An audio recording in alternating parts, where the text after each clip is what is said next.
Hello, everybody. Happy Wednesday. I'm Stephanie Gillison, co-founder of Airdomo, and today we're talking about something that sits beneath almost every international property decision, but it's very rarely considered. It just isn't, right? Currency, tax, residency. Most buyers evaluate these separately, right? They think, is this a good price? What are the taxes here? Can I get residency? But in reality, these three factors are deeply interconnected. And we've got to decide those and evaluate those together. The country you choose determines your tax exposure. The currency determines your real returns. Residency determines how you can use, hold, and structure the asset. And when these aren't aligned, even a good property can be a complicated one. So today we're going to break it all down, and I am excited. Hannah is here, and she's going to guide us in this amazing conversation today. Hannah, how are you? I'm very, very good. Thank you, Stephanie. I'm actually excited for this one. This is a very important topic and one that definitely hits home. It's one of the things that I considered when I moved to Dubai from Europe, the tax, the residency. So it's one of those topics where buyers often realize the importance after they've already committed. But because of each of these elements, it seems manageable on its own. But when they interact, that system can either support your strategy or it can very quietly work against it. So today is about understanding that system so buyers can make the decisions that are aligned and not accidental. So let's start at the foundation. Why are these three elements so interconnected? Well, like you said, they all sit within that same decision where you buy. When you choose a country, you're not just choosing a location. You've got to choose a currency exposure, a tax system, and a legal and residency framework. For example, a country might offer attractive pricing, but it could have high capital gains. So if you're buying for rental income, that may not be a wise decision, right? It might be better to pay a little bit more for the price of the property and have less in capital gains. Another might offer residency, but then there's currency volatility, right? The money's just doing this all the time. So what's the point again? Another one might have low tax, but then limited resale demand. Maybe you could never sell the property again. So these aren't separate decisions. They're part of that same exact structure that you have to consider, just like you said, when you were looking to move to Dubai. You had to look at all of these things because not knowing, is that going to be your long-term plan, rather?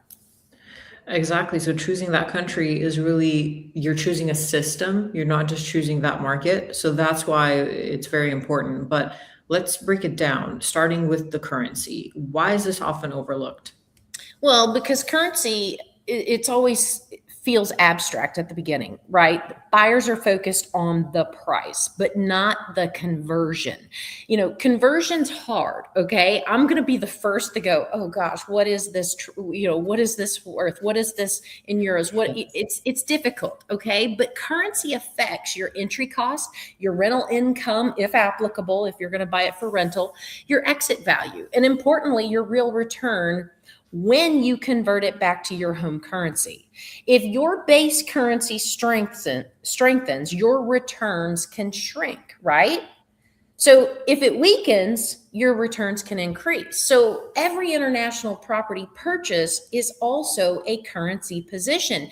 And if you watched our webinar about how the wealth get wealthier building international portfolios, that was one of the highlights that we spoke about, was the currency conversion and how they manipulate that in order to build upon that.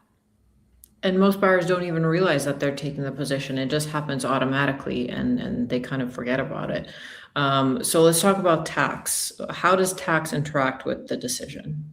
Well, tax is going to determine how much of your return you actually are going to keep, right? I mean, here in the States, I hate taxes. Tax day's coming up here soon. And, but tax determines how much you're actually going to keep. So that's going to include property taxes, rental income tax, if that's, something that you're going to be doing with this property.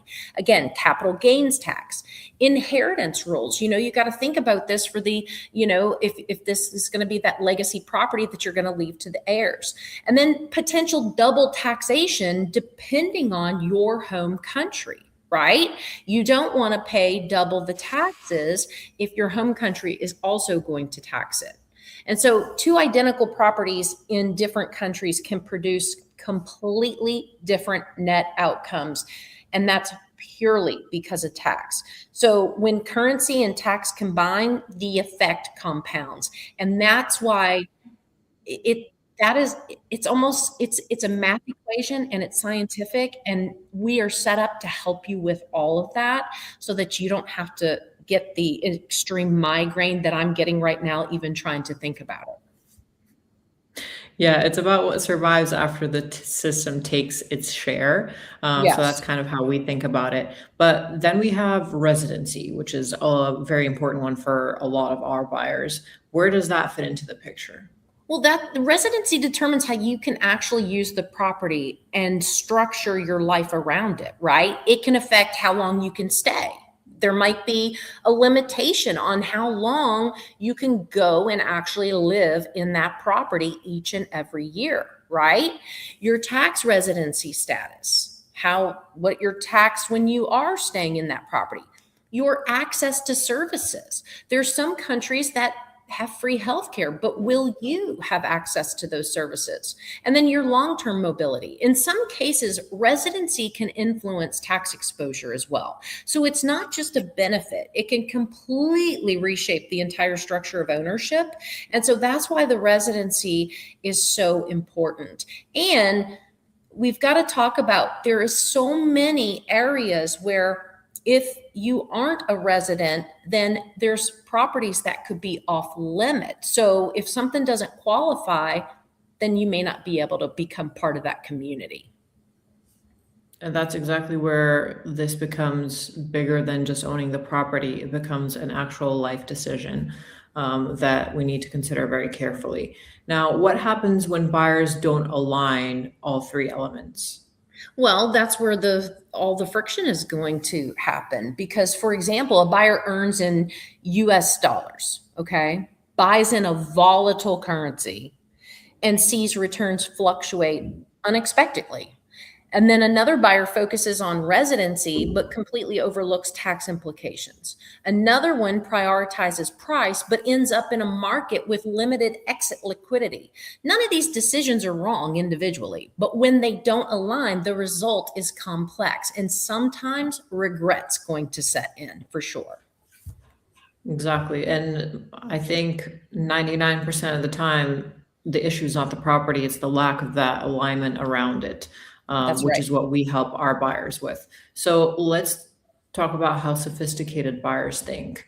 Do they approach this differently?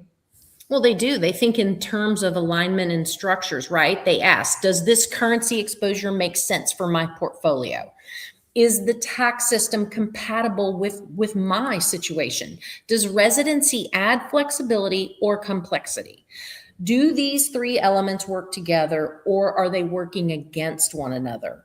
They don't just try to optimize one variable at the expense of the others. They build a coherent system. And that's what you've got to be thinking about is that coherent system. That's exactly what creates the clarity. So when everything is working in the same direction. So to kind of put all of this together, simplify it, and make sure that our audience understands what framework can they use.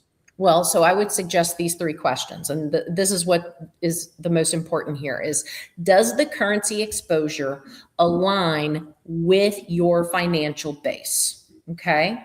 Two, does the tax structure support your long-term returns? And three, does residency increase your options, or is it adding constraints to your plan? So if the answer to all three is positive, then your structure is strong.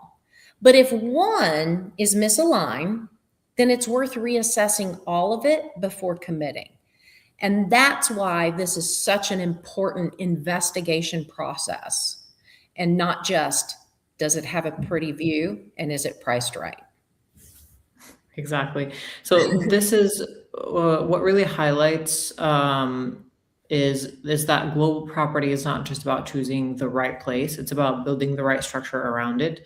So I do want to say for everyone watching, if you are exploring international property and want to understand the currency and tax and residency and how they come together for your specific situation, that's exactly what we help with. I do want to say if you don't know where to start, just go to airdomo.com. Scroll down on the homepage, you'll find Domo Match. And Domo Match is a quiz that's going to talk to you about what your lifestyle is, what you want, what you're actually looking for in a way that fits into your current life or what you want your life to be. And it will give you a couple of recommendations. And then with those recommendations, you can go on and book a complimentary call with us where we'll help you align a lot of those elements into a strategy that works for you and that connects these three elements that we just talked about that are so, so important. So I want to thank everyone for joining us today, and we'll see you next week. Thanks, everyone. Bye. Bye.